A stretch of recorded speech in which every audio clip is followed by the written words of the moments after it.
Dice que puede comenzar antes.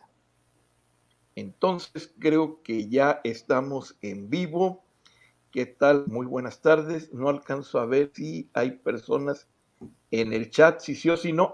Oye, puedes transmitir ya en tus redes sociales. No sé cómo se haga eso, ¿verdad? Pero con toda confianza, ya sabes, para que las personas que vieron el debate que tuviste en aquella ocasión, pues tengan un poquito más de información. Entonces, bueno, si alguien se encuentra por ahí dentro del chat, tú no estás transmitiendo, ¿verdad? Supongo. No, después, ahora Ok. no. Bueno, entonces, pues hay un saludo para estamos en vivo ahorita, pero para las personas que nos vayan a ver más adelante, de Testudo les saluda Alfredo y está con nosotros un muy buen invitado y siempre bienvenido, el licenciado Guido Rojas, que nos saluda, a ver si ya me aprendí el nombre, desde Palmira, Valle de Cauca, en Colombia. Creo que así se dice. Valle del Cauca, sí, Valle del Valle Cauca, del sí. Cauca. Déjate cuento, o yo te había dicho, ¿no? De que tengo varios amigos de Colombia y cuando platico con ellos siempre se hace la presentación diciendo de dónde vienen. Yo le digo, ya sé dónde eres. ¿Por qué me dices? No, es que, pues no sé por qué le dicen. Le digo, Guido también, yo me aprendí ¿qué será? Un estribillo en la presentación. Y me acuerdo eso de Palmira, Valle del Cauca. Entonces, hace un tiempo, gracias Guido por acompañarnos, ya está llegando personas aquí en la transmisión. Gracias por acompañarnos y bueno, les hago el planteamiento, la introducción de que hace un tiempo, Guido tuvo un tiempo, que como unas 3 semanas, creo, tuvo un debate de los milagros eucarísticos y yo el debate me gustó y le digo, ¿sabes qué? Es que de repente en el formato de debate, como que hay cosas que quedan en el aire o hay ciertas limitaciones en tanto a exponer un tema o un aspecto que de repente puede ser importante o interesante para los cristianos y que vale que la pena que se conozca un poquito más a fondo.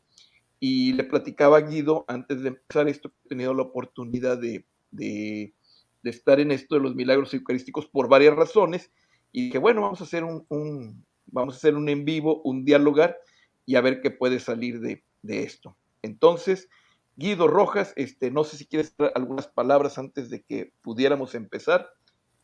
Sí, estaba buscando ese, para que vean cuál es si me más es compartir Ajá. pantalla, me haces el favor.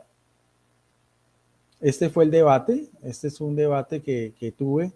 El señor fue católico, ahorita es evangélico, vive también en Colombia, y este fue pues más o menos como lo que hablábamos acerca de los milagros eucarísticos. Yo ahí tuve oportunidad, por ejemplo, de mostrarle el milagro eucarístico del Anciano en Uh-huh. Italia. Ahí le estoy mostrando un libro directamente traído de Italia, porque es el único milagro eucarístico que tiene certificación de la Organización Mundial de la Salud, una dependencia de la ONU. Ahí aparece, ahí lo estoy mostrando, porque es una hostia que se convirtió en un pedazo de corazón vivo y la sangre de tipo AB que se coaguló en diferentes grumos y cada grumo pesa lo mismo, o sea, más de 13 siglos. Entonces ahí le estaba mostrando con el debatiente, explicándole todo lo del milagro eucarístico. Aquí aparece también, este es como se conserva en la iglesia de Lanciano en Italia, ¿no? Es uno de Uh-huh. los milagros eucarísticos más recurrentes, porque es del siglo octavo, o sea, más de 1300 años. Ahí está Y la hostia. es el más antiguo, ¿eh? Es el Pues más es uno, antiguo sí, documentado. sí, Documentado. ahora hay muchos. Yo aquí tengo un libro también de varios, pero sí, es uno de los primeros más antiguos, como dices tú, documentado. Ahí aparece. Y entonces, bueno, ahí fue todo el debate. Y ahora, la única objeción porque él se da a entender de que él conoce, ahí por ejemplo, estas son las reliquias del milagro eucarístico del Bolsena y Orvieto, del cual se vino la fiesta del Corpus Christi, también un sacerdote, porque ambos se dan, por ejemplo, cuando hay sacerdotes dudan de la presencia real de Jesucristo en la consagración, tanto el de Lanciano como el Uh-huh. sacerdote también dudó y los corporales quedaron manchados de sangre de la hostia que empezó a regar sangre. Y ahí aparece, porque primero fue en Bolsena, en la ciudad de Bolsena, y después lo trasladaron a Orvieto, porque el Papa de aquel entonces estaba cerca de ahí, y ahí entonces se conserva, que es este. De ese milagro eucarístico que ustedes ven acá, que después pueden investigar, es que viene la fiesta del Corpus Christi, ¿no? Que es una fiesta hermosísima, es la única vez que se saca el Santísimo en procesión. Bueno, entonces ese fue más o menos el debate que tuve yo con este señor.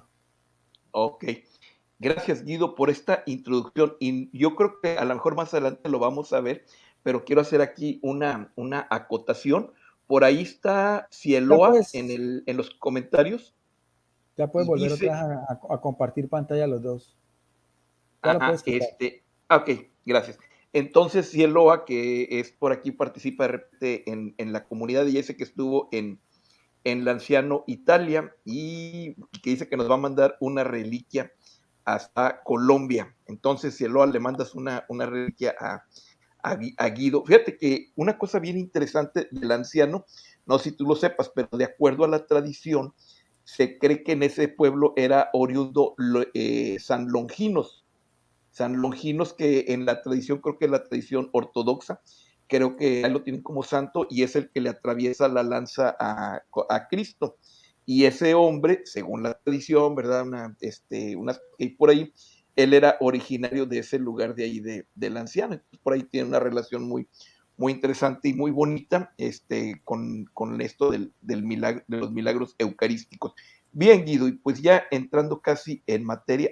Perdón, y antes de seguirle, estaba platicando con Guido, Cielo dice que ha estado allá en Italia, probablemente haya ido, no sé cuándo haya sido, pero recientemente, creo que desde hace como 3, 4 años, en Assisi, es el lugar donde está la urna de Carlo Acutis, y entonces el cuerpo de él es un jovencito que ahorita está en proceso creo que ya está en proceso de canonización. Sí. Ya es beato. Y Carlo Acutis desarrolló una investigación muy básica, pero muy completa, acerca de los milagros eucarísticos. Y un último apunte acerca del anciano. Efectivamente, el milagro del anciano, y vamos a ponerlo así como el fenómeno del anciano, para que no se nos pongan quisquillosas las personas. Bueno, el fenómeno que hay ahí, no, el milagro. Eso es un milagro, pero no, para citarlo más abiertamente, sucede que ese trabajo efectivamente tiene una publicación científica, está en una revista italiana y esa fue primera y última vez que en una revista indexada científicamente se abordaron de temas religiosos, porque más adelante la revista donde se pretende presentar un hecho, un fenómeno relacionado con la religión, con cierta situación extraordinaria de tipo milagro, ya no lo publican en revistas científicas indexadas. ¿Esto qué quiere decir? Hay la evidencia académica y sobre todo de autoridad honesta, la honestidad académica. Aquí sí, está. Pues, sí, es un cuerpo que está incorrupto, ¿no? Claro que sí se le hizo una especie de embalsamiento, pero pues ese es Carlos Acutis, el joven que estás haciendo tu referencia, que hizo también una investigación sobre los milagros eucarísticos, siendo un joven hablando pues de todas estas cosas de la tecnología. Entonces es muy relevante, ¿no? Porque pues primero por su juventud, por su amor a la iglesia y también por ese trabajo tan interesante que decías tú de toda la cantidad de milagros eucarísticos que él pudo constatar.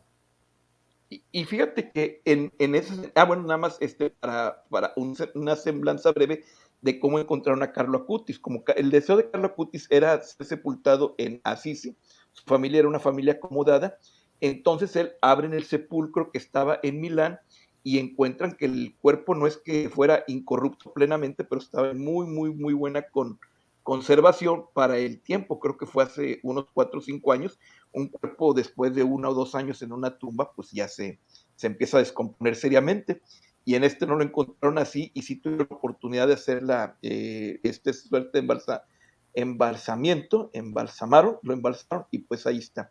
Entonces, pues hay unos aspectos bien interesantes que la ciencia no puede responder, la ciencia atestigua, ¿verdad?, qué es lo que está sucediendo ahí.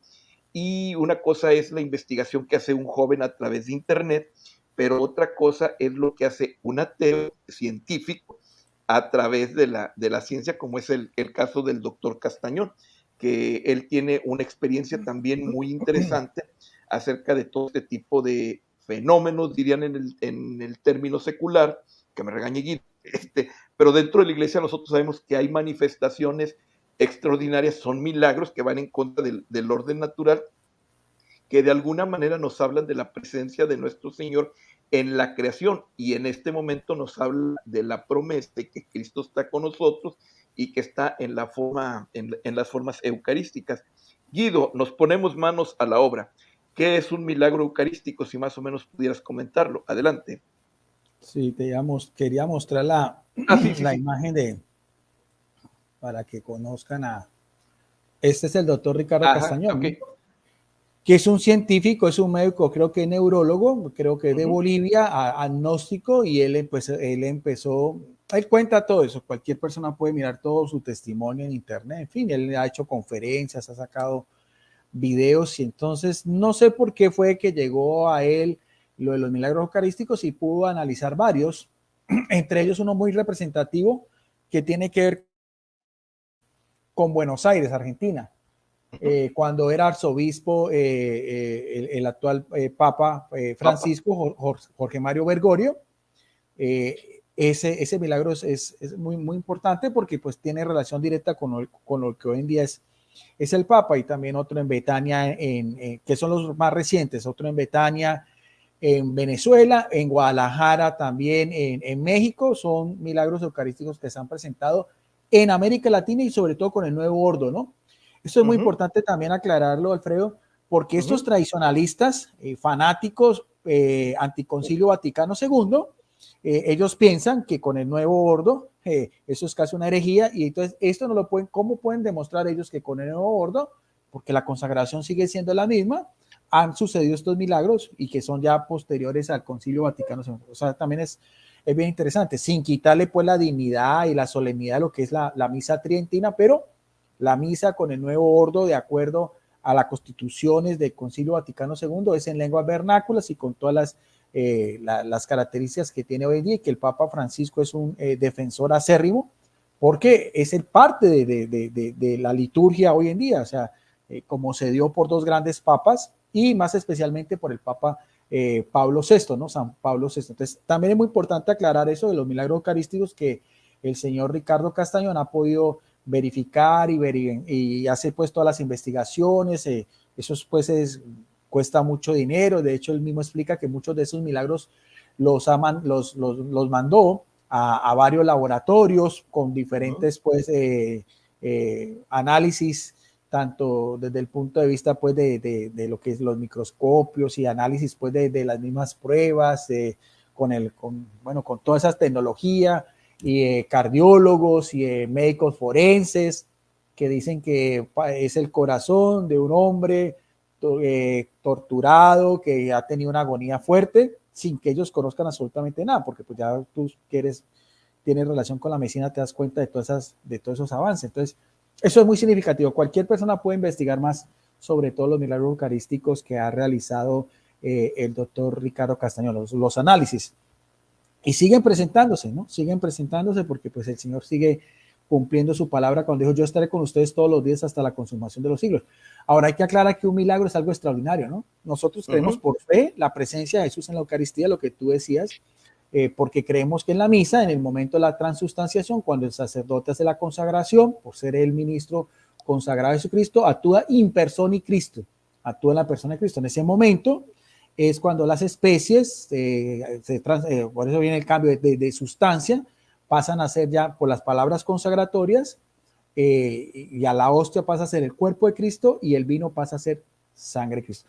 Y eso yo le hacía mucho énfasis a mi oponente en el momento del debate, porque él decía... Tu contertulio, sí, sí. no era oponente. Él decía, bueno, y yo le decía, bueno, ¿cómo explica usted eso? Decía, sí, pero ¿por qué no se da del principio de la misa? Le decía, o sea, es una excusa muy, muy absurda. O sea, no se da del comienzo de la misa, porque en el comienzo de la misa es pan y es vino. O sea, una hostia tiene los elementos de un pan, harina y agua. Y el vino sigue siendo vino, especialmente vino de misa, que muchas veces es vino blanco o vino tinto, cualquiera. En el momento de la consagración es que aparece ese fenómeno. Entonces, al principio de la misa, no, a mí no me interesa al principio de la misa, a mí me interesa es en el momento más importante, por eso se llama la liturgia eucarística, en que ocurre, o sea, todos esos fenómenos que han ocurrido son en el momento de la consagración. Guido, entonces, a ver, aquí estamos debatiendo fuertemente. ¿Qué es un milagro eucarístico? Eso es algo extraordinario. Un milagro es algo que va fuera de lo normal.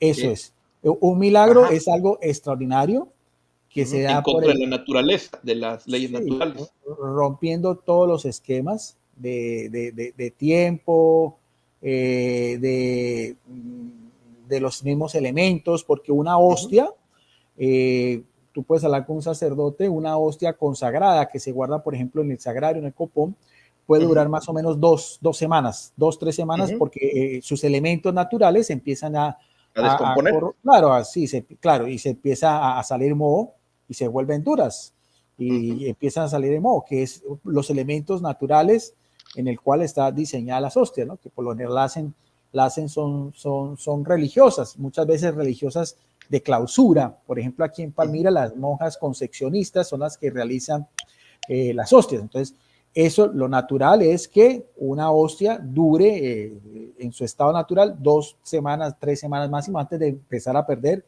su forma, su contextura, empiezan a volverse más duras, amarillas, empieza a salir moho, hongos, que son los elementos naturales.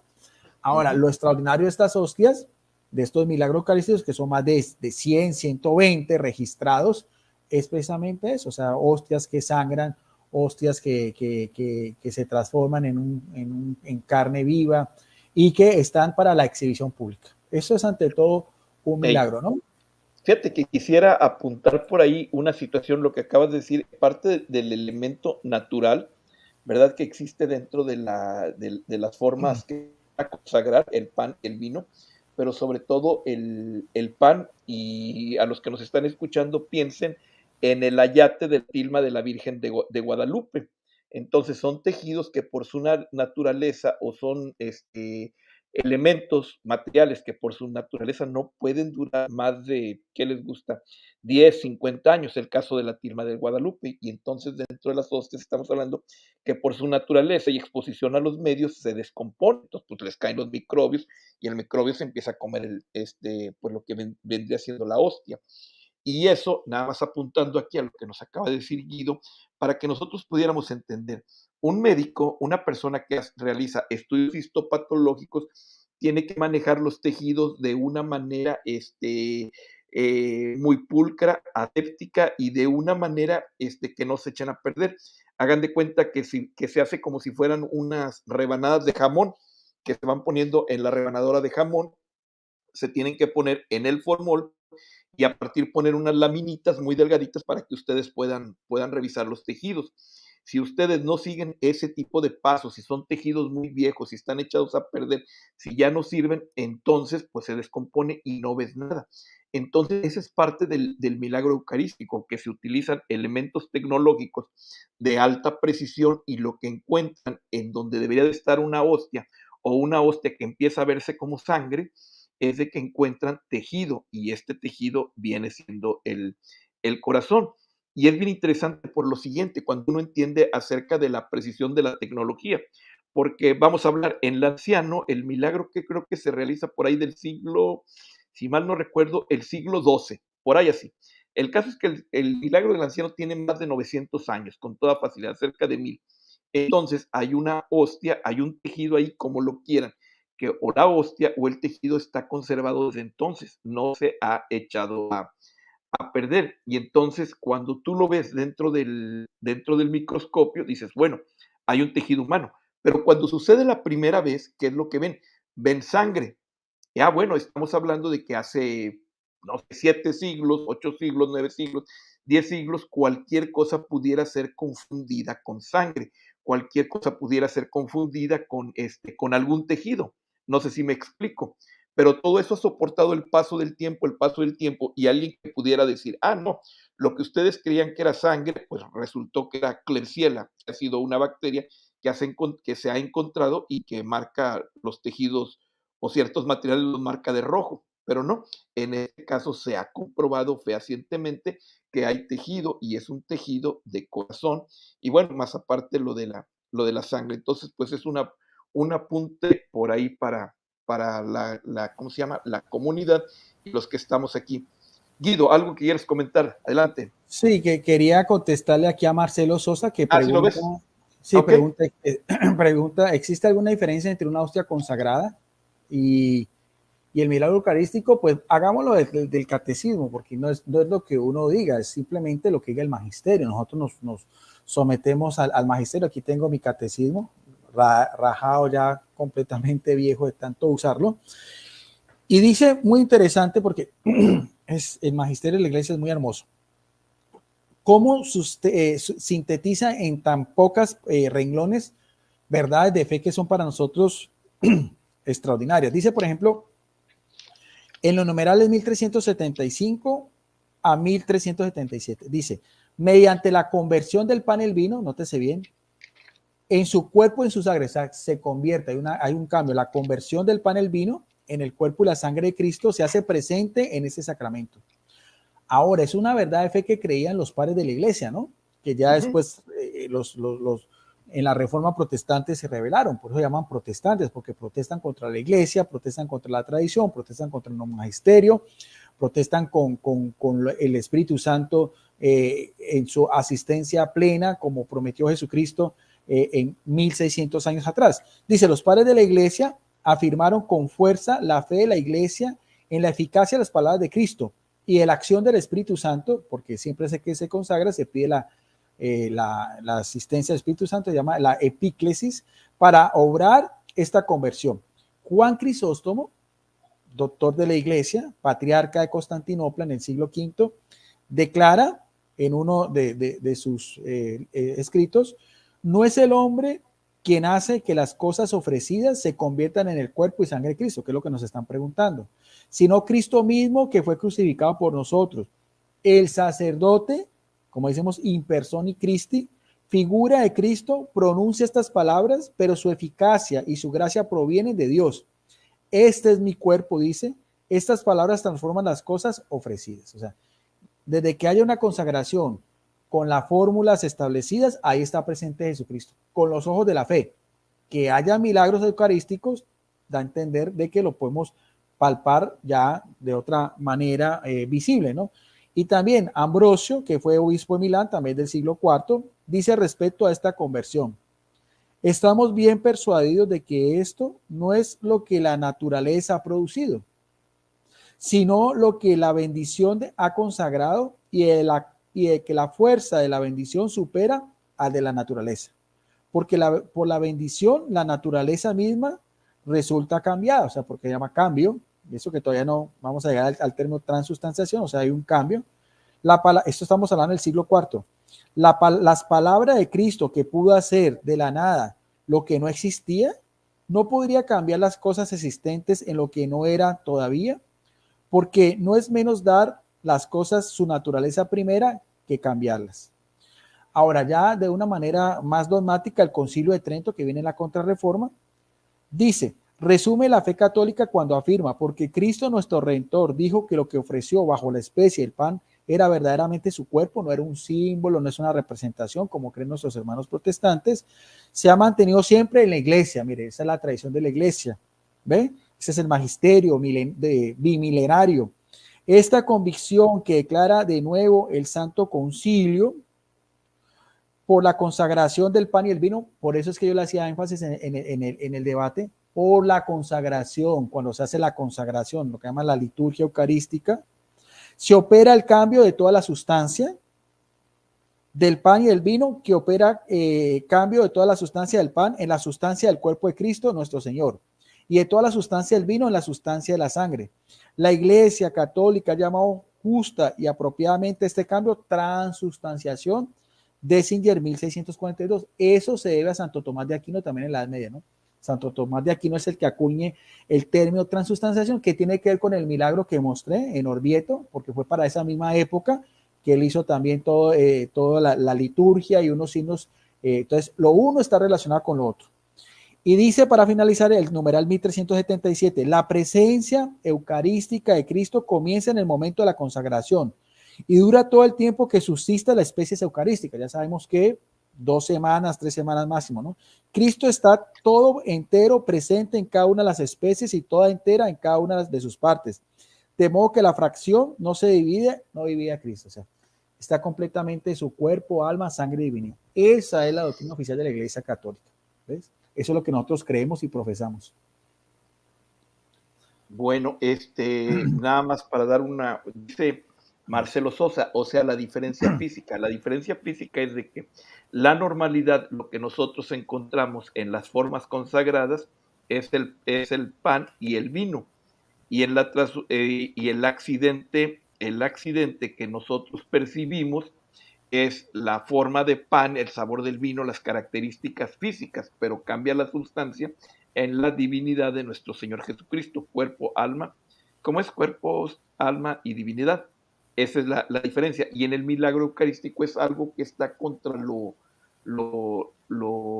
normal, lo frecuente, bueno, o sea, la naturaleza, ¿verdad? Y empiezan a ver lo que es sangre y tejidos. Y eso es lo que es bien, bien importante, porque no hay milagros eucarísticos que den, o no hay fenómenos eucarísticos que den otros elementos. Siempre van a dar sangre y tejido cardíaco hasta ahorita. La diferencia física es esa, la presencia sensible de sangre y tejido cardíaco que se demuestra no a través de la percepción de mis ojitos, sino a través de microscopios.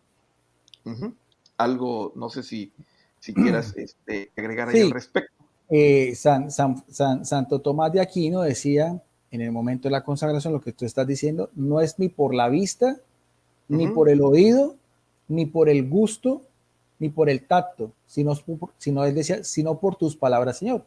Porque sigue siendo, o sea, en la consagración ordinariamente, usted sigue viendo, es una hostia y sigue viendo vino.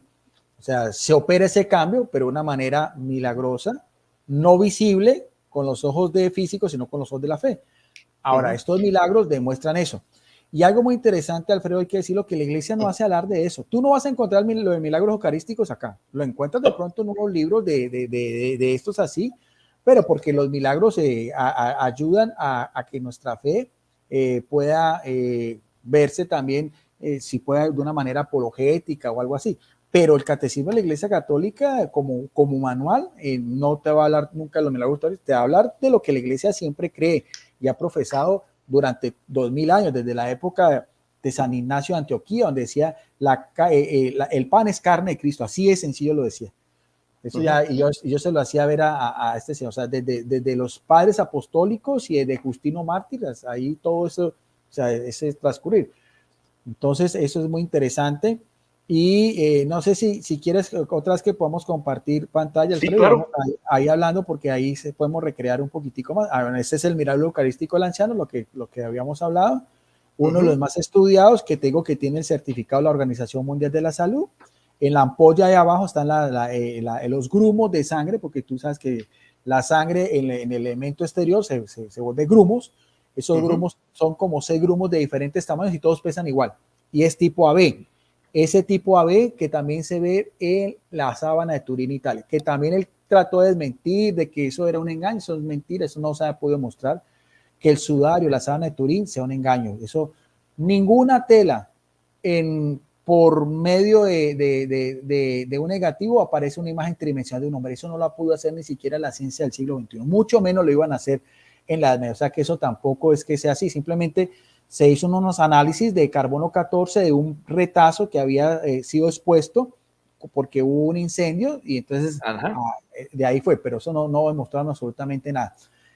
Bueno, aquí está el de Carlos Acuti y este milagro eucarístico muy interesante porque este milagro eucarístico que tú ves acá, que es del siglo XIII, fue un judío que mandó a su esposa a comulgar, ella se robó una hostia y en la casa empezó a apuñalar la hostia, como aparece ahí.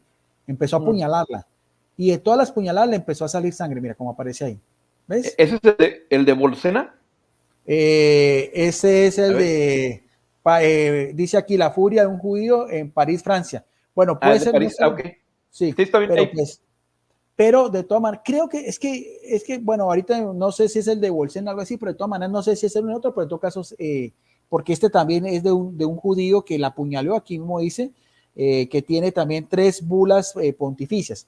No me acuerdo bien si es o el de Bolsena, pero de todas maneras es interesante porque ahí aparece pues las diferentes manchas de sangre de la misma profanación que hicieron. Este milagro eucarístico también se encuentra en el Escorial, en España. Uh-huh. Este milagro eucarístico sucedió en la época de la Reforma Protestante. Cuando un calvinista, esto yo lo expliqué la otra vez en un video, un calvinista entró a una iglesia porque era muy común que los calvinistas, profanaran el sagrario y destruyeran todas las imágenes. Por eso es que usted ve una iglesia calvinista es completamente, son templos desnudos, no tienen ni imágenes ni nada de esas cosas. Y este soldado calvinista cogió una hostia, profanaron el sagrario, la llevó a la calle, era en tiempos de invierno, tiró las hostias en el piso y con su bota pisó una hostia. Y lo que ves ahí salieron 3 manchas de sangre que aparece ahí, de los 3 clavos del calzado de él. Ese milagro eucarístico también muy representativo y actualmente está en el museo del monasterio del Escorial en Francia, que mandó a construir Fernando II, el hijo del rey Carlos V. ¿Ves? Y bueno, ahí está lo de Fernando Castaño. Y aquí también, bueno, ahí aparece, eso era más que todo lo que tenía de algunas imágenes. Y también hay, por ejemplo, de todas, o sea, no me puse, sino por ejemplo, hay también algo que te aparece mucho también, también corporales manchados de sangre, también hay bastantes de diferentes, ¿no? Sacerdotes que en el momento de la consagración, cuando colocan la hostia en el corporal, se queda manchada de sangre, ahí aparece también. Hay muchos, o sea, cada quien puede hacer, pero ahí está para que la gente también haga sus respectivas investigaciones. Bien, de hecho, allí en el chat apunté el link para que vean la exhibición de milagros eucarísticos que realizó y que armó y que organizó este joven Carlo Acutis, que es próximamente, yo creo que sí va a ser santo, dice por ahí un sacerdote, es como de su misma edad, creo que él hubiera tenido ahorita 33, 34 años, y se va a ser el primer santo que jugaba videojuegos. Yo nunca jugué videojuegos. Bien, un apunte para Guido, bueno, para toda la comunidad, que estábamos hablando ahorita de Santo Tomás de Aquino. Santo Tomás de Aquino fue el que puso fin hubo una cierta discusiones acerca de cómo entender el proceso de la presencia de Cristo en la Eucaristía. Y hasta que viene Santo Tomás de Aquino, y él es el que desarrolla todo este concepto filosófico de la transubstanciación. Y él aparte pues hace varias obras musicales, y una de ellas, que a mí me gusta mucho, es una de ellas el Pangelingua Gloriosi, pero creo que la más representativa de la presencia de Jesús en la Eucaristía es el Adoro te devote.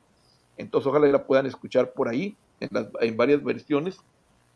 El O Salutarias Hostia, y bueno, pues Santo Tomás de Aquino yo creo que era una persona que estaba muy centrada dentro de lo que vendría siendo la Eucaristía, y ofrece a todo el mundo una explicación de qué es lo que sucede, porque luego ahí está ¿cómo se dirá la palabra? La eterna, vamos a poner aquí está, Guido nos comparte la imagen del Aquinate, fray, iba a decir fray Angélico, no, pues doctor Angélico,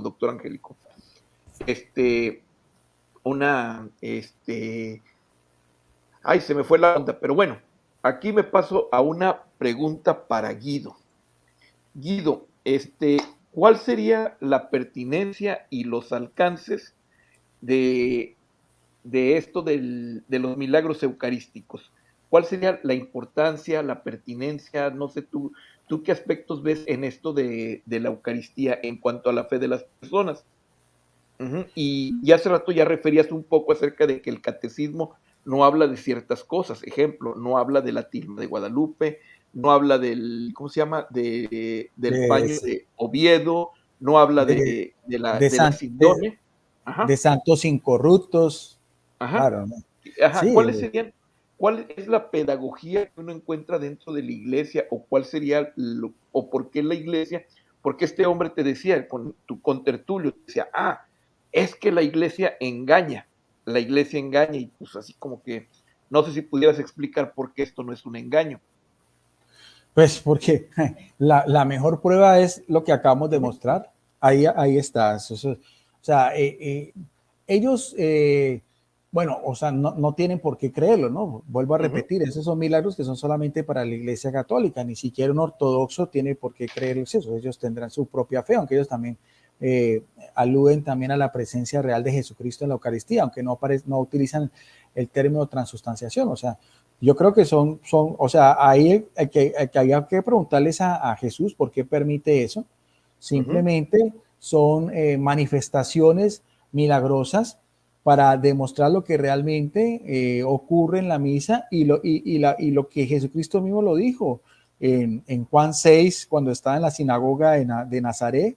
Ese discurso que llama el discurso eucarístico, Jesús repite más de 5 o 6 veces: mi carne es verdadera comida y mi sangre es verdaderamente bebida. Él lo dice de una manera textual, no dice esto simboliza, esto representa. De hecho, él mismo se compara con el maná del cielo, y los mismos, dice el texto, que los mismos judíos incrédulos empezaron a alejarse porque dijeron: dura es esta interpretación, porque ellos estaban pensando que Jesús les estaba hablando casi de un canibalismo. Hay que tener en cuenta que los judíos, no todo lo que tiene que ver con sangre, entonces ellos rechazaban, entonces ellos no entendían eso.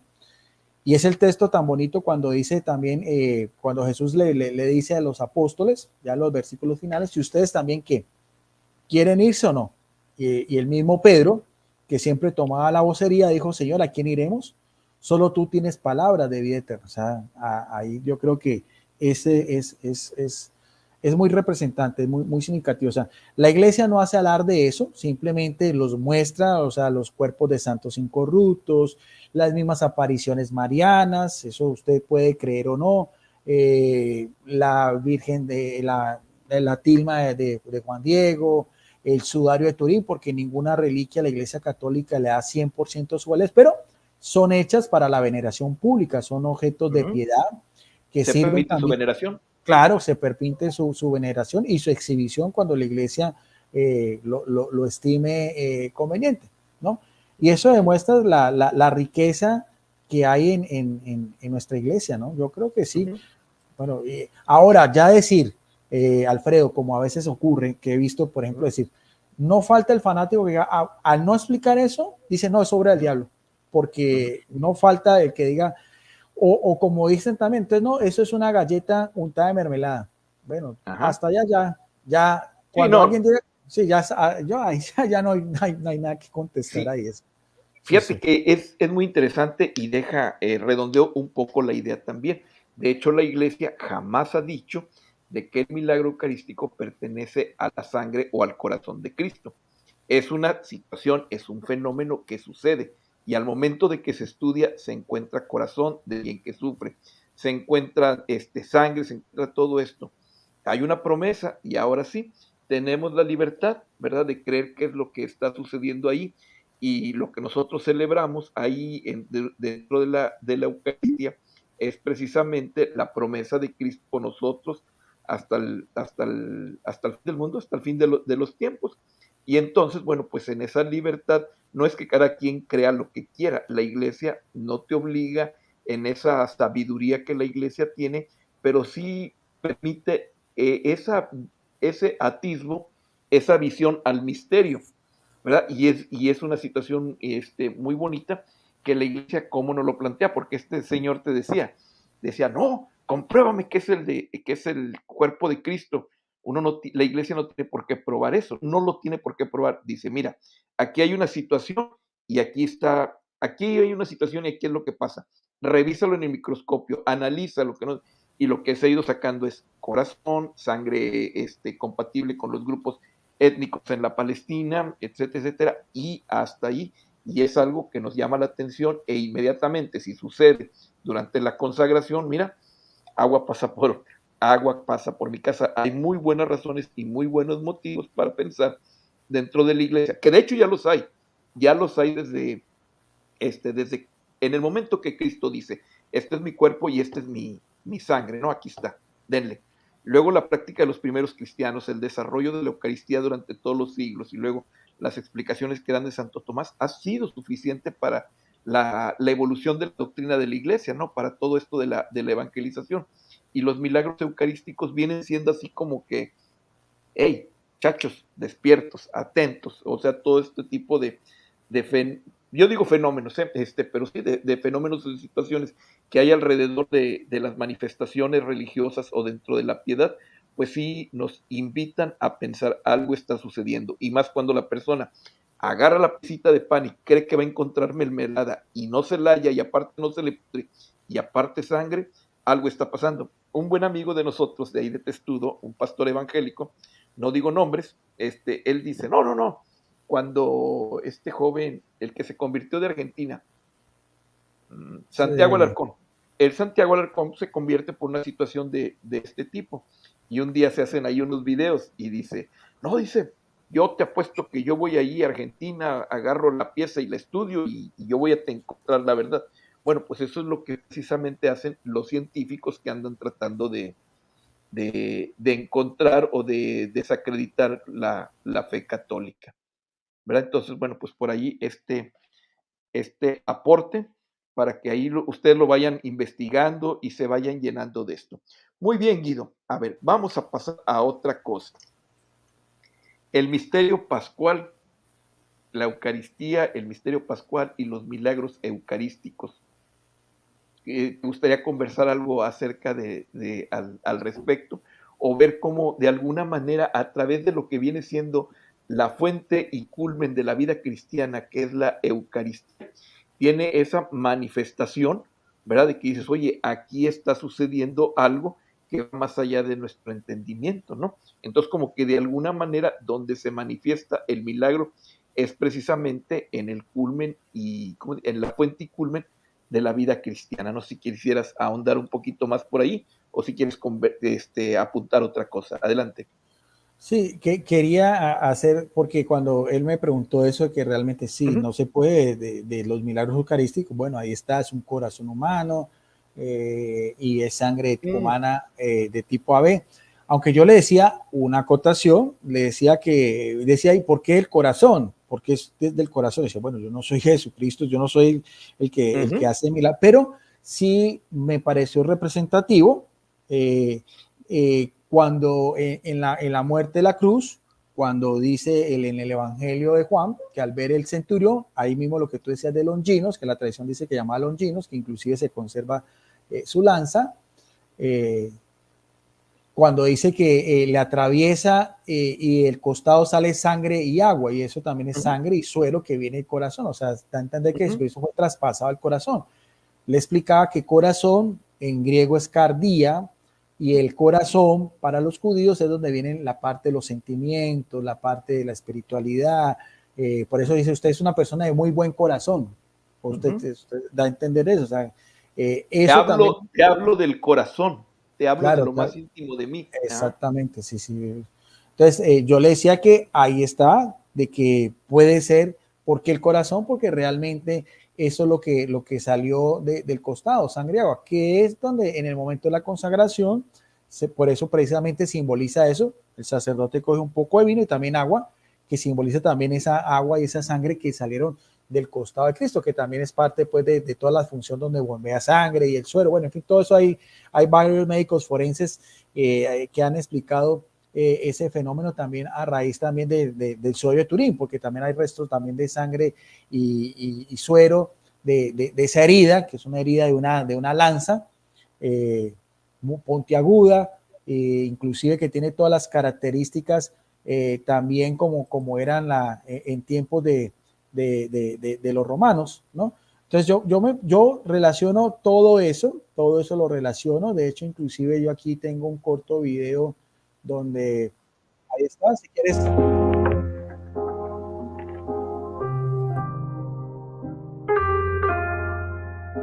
En una exposición inédita, la Catedral de Salamanca en España exhibe desde ayer el primer cuerpo hiperrealista del mundo que representa la figura de Jesús de Nazaret. Fue creado a base de una mezcla de látex y silicona, además de cabello natural, formando la recreación más exacta, según la Biblia, de Jesús tal y como fue sepultado. The Mystery Man es un proyecto que tomó al menos 15 años de investigación y trabajo, apoyándose de estudios en tercera dimensión, entre ellos el de la sábana santa, que de acuerdo con las escrituras, cubrió el cuerpo de un Cristo gravemente herido. La imagen de la sábana santa es la imagen de Jesús de Nazaret.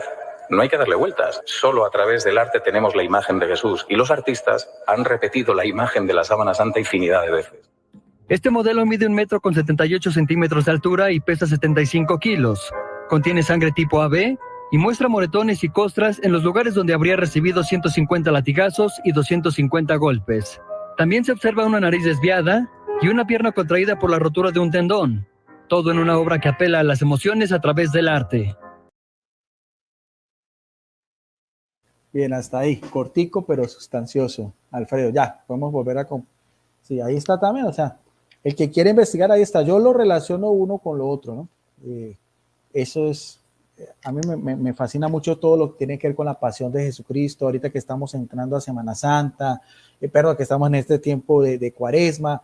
Para los primeros cristianos era muy significativo todo el tiempo de la Pascua, ya que me estás preguntando eso, los momentos litúrgicos más importantes para los primeros cristianos, entre las primeras celebraciones, era la Pascua. Era la Pascua, y en torno a la Pascua, o sea, la Pascua de Jesucristo, que siempre cae entre marzo y abril, de acuerdo al mismo calendario judío, es donde se hacían las principales catequesis y donde los catecúmenos también recibían el bautismo en la noche de la vigilia pascual del sábado, para tener la gran celebración que era el domingo, que viene a ser el día del Señor, el Dei Domini, que reemplaza al sábado judío, porque no nos quedamos con un Jesucristo crucificado, sino con un Jesucristo que resucita y vence a la muerte. Entonces, podemos hablar de Biblia, podemos hablar de padres de la iglesia, podemos hablar de cristianismo primitivo, podemos hablar de la liturgia, de los el calendario litúrgico, podemos hablar del sudario de Turín, de los milagros eucarísticos, y bueno, dale un matiz general, vuelvo a repetir, no te la acabas. Para el que tiene fe, para el que, no, para el que no, es que no se la acaba una de tanta cosa. Claro. Fíjate que regresando a lo que conversábamos tantito antes, una pequeña regresada de la referencia del corazón, y nosotros lo encontramos en lo que viene siendo en las expresiones comunes y sobre todo en las poéticas, y de repente lo que tú dices acerca de las tradiciones de los hebreos. Yo le hablo a mi esposa y le digo, te amo con todo mi corazón, ¿verdad? O te hablo de corazón a corazón, estamos hablando con el corazón en la mano, todo eso, porque realmente que en un lenguaje intersubjetivo, o sea, es objetivo que existe el corazón, pero la importancia que yo le doy a esa forma de expresión, pues la vamos entendiendo entre las personas, el corazón. Cristo ha dado toda su sangre, realmente Cristo nos amó de corazón, etcétera. Con la persona el contertulio con el que tú conversabas, alegremente, él te decía, pero es que en la hostia debe de estar un cuerpecito. Y cuando creo que empecé a platicar contigo de esto, hay una cosa que se llama el homúnculo. Entonces en el cerebro es como que hay un hombrecito, y que el cerebro son las partes donde neuronalmente pues empieza la persona a funcionar. Entonces hay que entender que esto de los milagros eucarísticos tiene que ver con la razón conceptual desde la religión y desde la fe. No esperen ver en un milagro eucarístico que hay así como como el pan para los mexicanos, ¿no? Que es la rosca de Reyes y que tiene un niñito chiquito adentro, o una enfermedad, una característica histológica que se llama amartoma o un teratoma. Los amartomas y los teratomas son conglomerados de tejidos que tiene hueso, que tiene ojo, que tiene músculo, corazón y todo eso, pero está todo revuelto.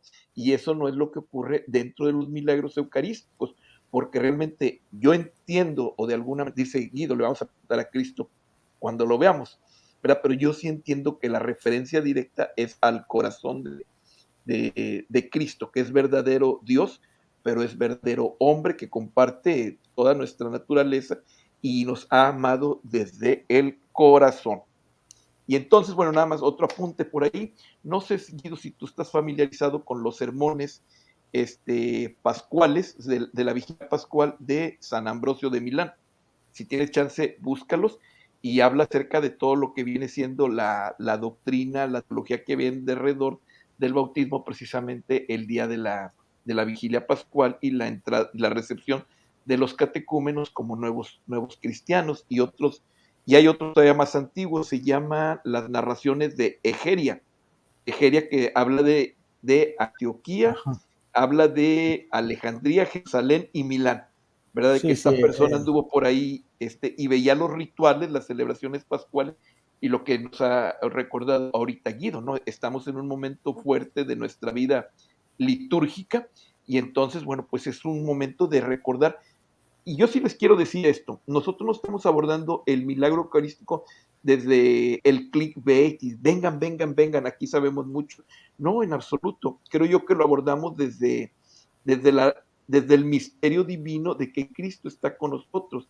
Ahorita Guido nos ha compartido unas imágenes de la muerte de Cristo, y nosotros lo debemos de ver no como un hecho científico o artístico, sino como un misterio de amor y de fe al que debemos nuestra redención, ¿no? Entonces, más o menos, decía Guido ahorita, cuando uno va relacionando la liturgia, los ciclos, las celebraciones, la historia, ahora sí, el arte, la arqueología y la ciencia, pues vamos encontrando todo lo que es nuestra fe. Sí es cierto, pero en el centro de la fe encontramos el corazón de Cristo. Adelante, don Guido.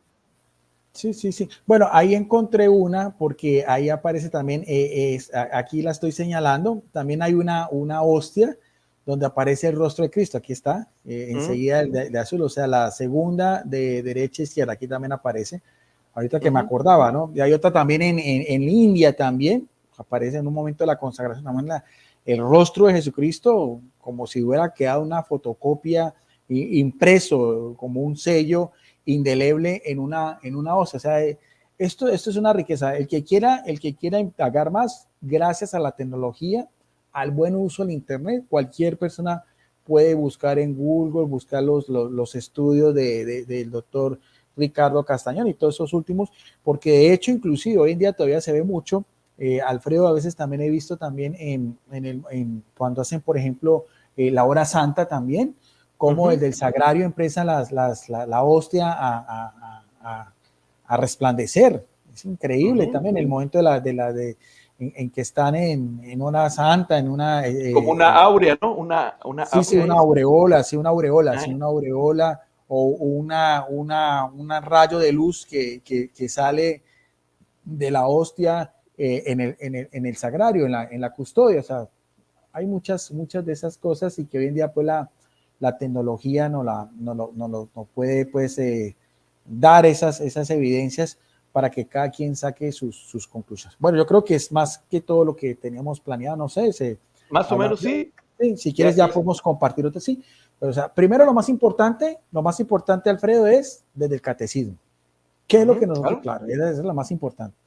¿Qué es lo que la Iglesia Católica cree de la Eucaristía, el momento de la transustanciación, la consagración, que es un sacramento que se llama sacramento de sacramento, ¿no? Por eso se llama sacramento del altar, sacramento de redención, sacramento de salvación, santo sacrificio. O sea, para nosotros el culmen de nuestra vida es la Eucaristía. Quería decirte una anécdota que escuché una vez a un sacerdote colombiano de la Orden de los Redentoristas. Cerca donde yo vivo hay un santuario muy conocido que se llama el Señor de los Milagros de Buga, y él decía también que y este es interesante también porque fue casi un milagro eucarístico, pero muy sencillo. Él decía que en el momento de la consagración él sintió el cáliz caliente. Ajá. Y él dijo, bueno, tal vez lo volvió otra vez cuando consagró, lo volvió otra vez a depositar en el altar y pensó que era algo sugestivo, pero en el momento de la doble elevación, dice él que volvió a sentir otra vez la misma sensación, que el cáliz estaba caliente. La sangre, tú sabes que la sangre cuando está viva es sangre caliente, no sé, 36 grados, no sé cuántos grados serán, 36 grados. 36, 37, 37.5. Sí, 36, 37, ahí está.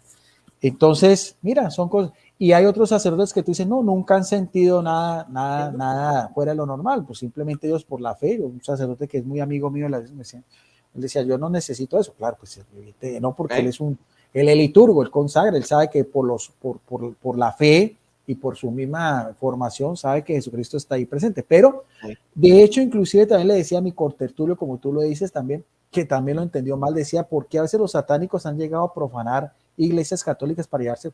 ¿Por qué no profanan un templo protestante y se llevan una Biblia? Ajá, ¿eh? Pues que evidentemente pueden coger una Biblia y también hacerla, pero entrar, por ejemplo, a un templo católico y profanar las hostias, el sagrario, y llevarse hostias para sus ritos, como han habido muchos testimonios, ¿por qué lo hacen? Entonces, Y el, que ya se, por eso le digo, precisamente sí, porque ellos mismos ¿eh? en su desviación doctrinal creen Saben, saben, hay un saben que aquí hay mensaje, algo. que exactamente, ¿no? ¿Qué fue lo que sucedió el milagro que te conté del judío que apareció, que te conté, que estaba diciendo Ajá. ahí que empezó a apuñalarla? De hecho, ahí mismo está diciendo que en la misma casa donde sucedió eso, después se convirtió en santuario, ahí donde está esa hostia, Ah, que fue la y que... fíjate que en ese sentido no recuerdo si era San Tarcisio, que finalmente en la época de las catacumbas, pues él protegía la Eucaristía, Ajá, y sí, bueno, pues hay varios sí, hechos sí, ese es en de los derredor de primeros, la sí. Eucaristía. Ese Dime. es el niño mártir, Ajá. ese es el niño mártir, sí, del año 257, ¿no? San Ujú, Tarcisio, que, claro, como era le llevaban lo que llamaba el viático, ajá, ya a los aparece enfermos. desde las cartas de Justino Mártir hacia el año 155, el emperador Antonio Pío dice que después de la consagración, los diáconos llevan ese pan consagrado a los enfermos y a los presos. Ujú. Y muchas veces fue lo que pasó en San Tarcisio, porque también los niños, los acólitos, los ayudantes también, para no levantar sospechas, él llevaba eso. Bueno, cuando sus amiguitos paganos lo abordaron y empezaron, pues él no quiso soltar lo que lleva y por eso dice que lo mataron ahí apareció la Tarcisio. Año 257 en Roma, niño mártir de la Eucaristía, ¿no? Ujú. Sus reliquias fueron enterradas en el cementerio de Calisto y más tarde trasladadas a París, a la casa de los huérfanos de San Vicente de Paula. Aquí aparece en el libro que tengo yo, la historia de San Tarcisio. Y bueno, ahí nos podemos quedar toda la noche. Efectivamente. Bueno, estamos ya casi por llegar a la hora. Tenemos justo el tiempo para prácticamente despedirnos. No sin antes saber qué están platicando en el chat. Está peleándose las chicharitas con don Marcelo. Saludos a don Marcelo, hombre. Gracias que nos estuvo acompañando. No sé si conoces a don Marcelo. Ah, creo que un día se enojó con nosotros por lo del Papa, pero bueno, parece que ya se aclaró ahí la situación. Cuando hablamos acerca de esto de las jurisdicciones del Papa, la última Eso vez es, sí. que conversamos algo así, yo le dije, oye, pues contacta a Guido, y Guido muy alegremente pues puede conversar acerca de este tipo de situaciones. Sí, a mí me acusaron de ser antipapa, pero no, en absoluto. Pero No, bueno, no, no, ¿qué crees, Guido? no es antipapa, fue el contexto real, o sea, Sí, claro. los Ajá. primeros obispos de Roma no tenían control sobre toda la iglesia, eso es algo que está en la historia, o sea, Sí, no, no la misión del Papa, sino el contexto como tal, la realidad histórica, la realidad claro, histórica. Sí. la realidad histórica. Sí.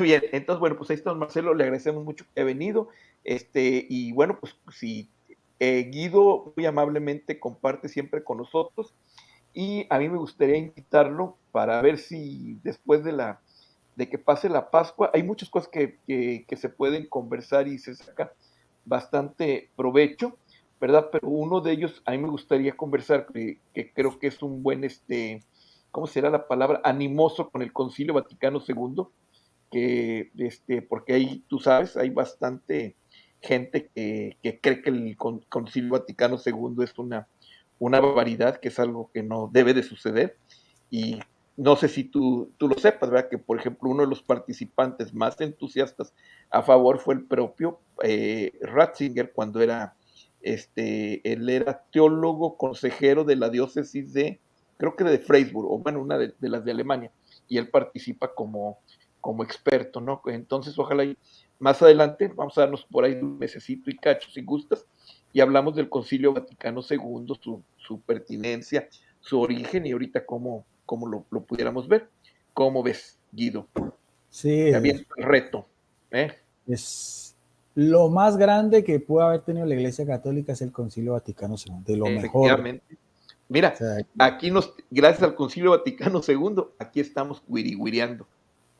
Si no y si hubiera no, habido concilio, no hubiera habido catecismo. El catecismo no lo cita tanto, es donde más Ajá. referencias hay del concilio, que es malentendido, pero claro, no, sí, el concilio, explicar sus constituciones, decretos y declaraciones. El concilio se ve en constituciones, decretos y declaraciones.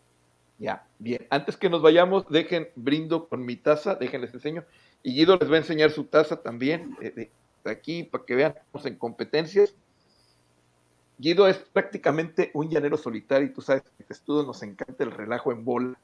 Bueno, entonces, bueno, pues parece ser que no, dice Pontetruchas que otras 4 horas más. No. Guido me tiene limitado nada más a 1 hora, es una persona muy ocupada. No, le agradezco bastante que se haya tomado el tiempo para venir y compartir. Y bueno, pues hacer algunas aclaraciones que salieron en aquella ocasión del debate. Nos sirve mucho a los cristianos a entender esto de las realidades, de los misterios, mejor dicho, de los misterios y las realidades que de repente empiezan a suceder y a veces nos sirven para acrecentar nuestra fe en muy buena manera. Es un buen tiempo para que entendamos ahorita en esta cuaresma ya casi, bueno, pues vamos empezando la cuaresma, pero nos dirigimos hacia lo que viene siendo la Semana Santa, donde vamos a ver la pasión, la muerte de nuestro Señor. Bueno, pues para entender el amor, que es lo que nos tiene aquí y que a veces pues se malentienda. Le iba a hacer unas preguntas a Guido acerca de sus visitantes en Colombia, pero mejor no, si no ya no va a querer venir. Pero bueno, Guido, oye, pues sí, pero yo tengo pendiente un viaje a Colombia, ojalá me dé una vuelta ahí contigo. Ahí hay varios de los cofrades de Testudo y sí, una de esas por ahí los visitamos. ¿Algo más, Guido, antes que nos vayamos? No, para finalizar, me acordé de lo que tú decías. ¿Sabes cuál puede ser el mejor testigo de todas estas cuestiones? El apóstol Tomás. El apóstol Tomás. Él no creyó que... Y más relevante aún, porque es que él sí conoció en vida a Jesucristo. El apóstol Tomás vio los milagros de Jesús. Él presenció las resurrecciones, cuando expulsaba demonios, cuando entró triunfante a Jerusalén. Y sin embargo dudó que Jesucristo había resucitado y Jesús se le apareció para demostrar realmente de que él era, como decía en Juan 20:28, que sus palabras son también Señor mío, Dios mío, que es lo que podemos nosotros decir en el momento de la consagración, aunque no es litúrgico, pero pues son unas palabras de fe que nos demuestran. Piadosas. Exactamente, sí. De práctica piadosa. Ajá. Ahí está. El que dude de todas estas cosas, busque la historia del apóstol Tomás, que se encontró con Jesucristo resucitado. ¿Para qué más? Muy bien. Cristo de la fe. Gracias, bueno, Alfredo. Muy amable. Bendiciones. Hombre, dame un minuto nada más aquí. Don Marcelo va a tener, ¿cómo se llama su canal, don Marcelo? Se llama algo así, apologética, de radio apologética, defensa apologética. Algo así se llama el canal de don Marcelo y ojalá y pues puedan ahí acompañarlo. Bueno, pues con esto terminamos. Decía el titular de este programa, antes que nos quitaran un canalito,